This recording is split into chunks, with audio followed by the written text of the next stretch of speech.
नमस्ते एभ्रिवन। आजको क्लासमा चाहिँ हामी collection and preservations of the different sample for the laboratory को बारेमा चाहिँ पढ्न गइरहेको छौँ हैन। सबैभन्दा अगाडि चाहिँ के पढ्छ भनेपछि हामीले चाहिँ ब्लड कलेक्सन चाहिँ कसरी गर्ने त, ल्याबमा ब्लड कलेक्सन कसरी गर्ने। हामीले चाहिँ तीनटा टाइप्सबाट चाहिँ हामीले चाहिँ ल्याबमा चाहिँ ब्लड कलेक्सन गर्न सक्छौँ। एउटा क्यापिलरी मेथड, भेनस मेथड र आर्टरी मेथडबाट। तर नर्मली कमनली हामीले गरिराख्ने भनेको चाहिँ क्यापिलरी मेथड हो अनि अर्को चाहिँ भेनस मेथड हो। अब चाहिँ हामी क्यापिलरी मेथडको बारेमा चाहिँ फर्स्टमा पढौँ हैन। क्यापिलरी ब्लड कलेक्सन, यसलाई चाहिँ हामीले के भन्छौँ, अर्को चाहिँ हामीले यसलाई चाहिँ स्किन पङ्क्चर भनेर पनि भन्छौँ। यसको पर्पस के हो त, for small quantity of the blood collection site of the sample collections. यदि चाहिँ हामीलाई चाहिँ थोरै एमाउन्टमा स्मल क्वान्टिटीमा चाहिँ हामीलाई ब्लड चाहिएछ भने चाहिँ हामीले चाहिँ क्यापिलरीबाट चाहिँ हामीले ब्लड तान्छौँ है। Site of the sample collections, हामीले चाहिँ क्यापिलरी पङ्क्चर गर्ने बेलामा चाहिँ कुन साइडबाट चाहिँ हामीले चाहिँ ब्लड निकाल्ने त भनेर भन्दाखेरि अब एडल्टको चाहिँ tip of ring middle fingers हैन।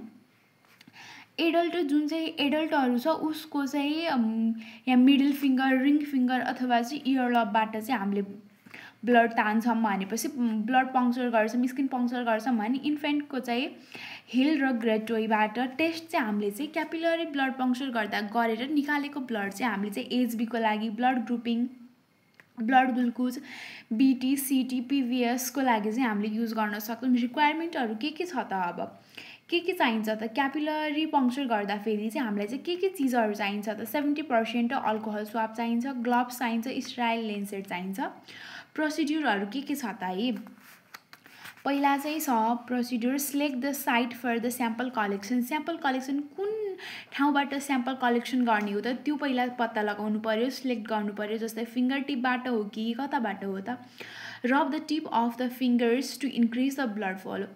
अनि ब्लड फ्लो चाहिँ इन्क्रिज गर्नको लागि चाहिँ हामीले चाहिँ औँलालाई हल्का चाहिँ मिच्नु पर्यो हैन। त्यहाँ कोप्नुभन्दा अगाडि चाहिँ मिच्नु पर्यो। त्यसपछि sterile that area with 70% alcohol. त्यसपछि चाहिँ 70% अल्कोहल अथवा स्पिरिट स्वाबले चाहिँ हामीले चाहिँ हात के गर्नु पर्यो, त्यहाँ चाहिँ सफा गर्नु पर्यो। फिङ्गर अथवा जुन चाहिँ कलेक्सन साइड छ त्यो चाहिँ के गर्नु पर्यो, सफा गर्नु पर्यो। Prick the finger tip with the help of the Lancet. त्यसपछि चाहिँ लेन्सेटको हेल्पले चाहिँ हामीले चाहिँ फिङ्गर प्रिक गर्नु पर्यो। 1 mm डिप चाहिँ हुनु पर्यो। Cut should be deep in a so blood flow freely.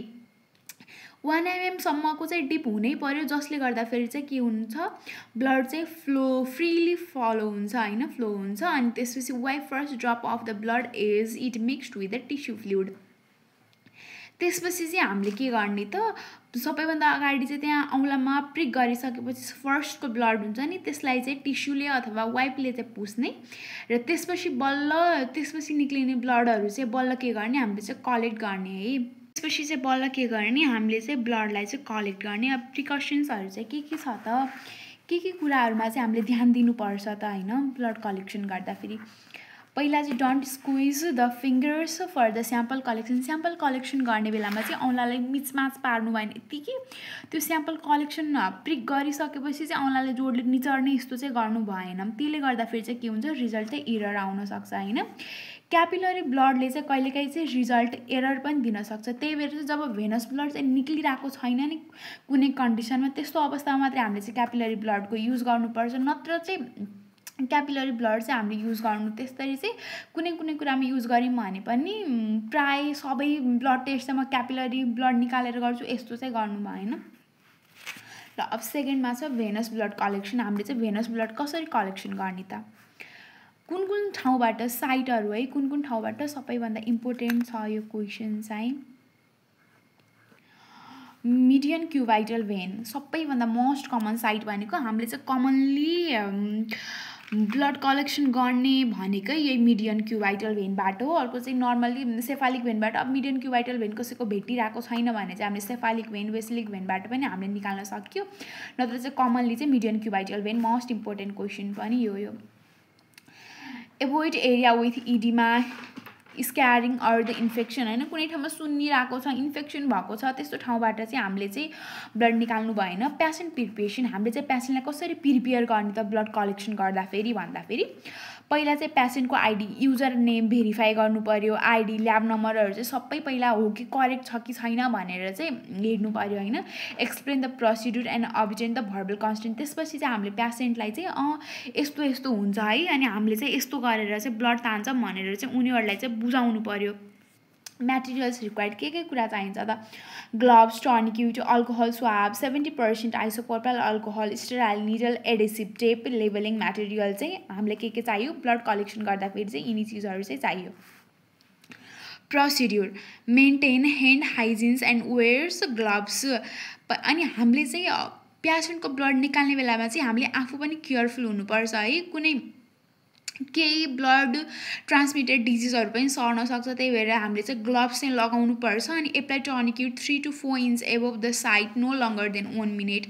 हामीले चाहिँ जुन ठाउँबाट चाहिँ हामीले ब्लड निकाल्ने हो नि त्यसको चाहिँ 3 वा 4 inch माथि चाहिँ हामी टर्निक्युट बान्नुपर्छ र टर्निक्युट चाहिँ 1 मिनटभन्दा बढी चाहिँ राख्नु हुँदैन हातमा। त्यसपछि चाहिँ अल्कोहल स्वाबले चाहिँ त्यसलाई क्लिन गर्ने र ड्राई हुनको लागि छोडिदिने।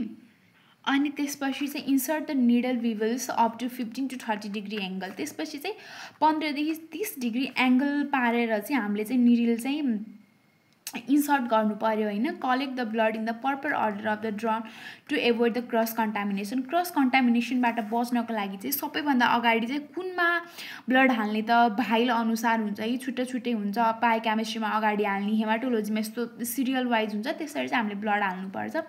Remove tourniquet once blood is establish. अनि आफूलाई चाहिने जति ब्लड चाहिँ निक्ल्यो भने चाहिँ त्यसपछि चाहिँ टर्निक्युट रिमुभ गर्ने। Remove needle, apply the pressure with the gauze, level tubes immediate and the collection at the collection site. त्यसपछि चाहिँ निडल हामीले चाहिँ गजमा प्रेसर लगाएर चाहिँ निडललाई तान्ने। त्यसपछि चाहिँ हामीले चाहिँ त्यही कलेक्सन साइटमै हुँदै फेरि चाहिँ ट्युबमा ब्लड हालेर अनि लेभल चाहिँ गरिसक्नुपर्छ है। अनि आजलाई यति नै। If you guys love this video please like, share and subscribe.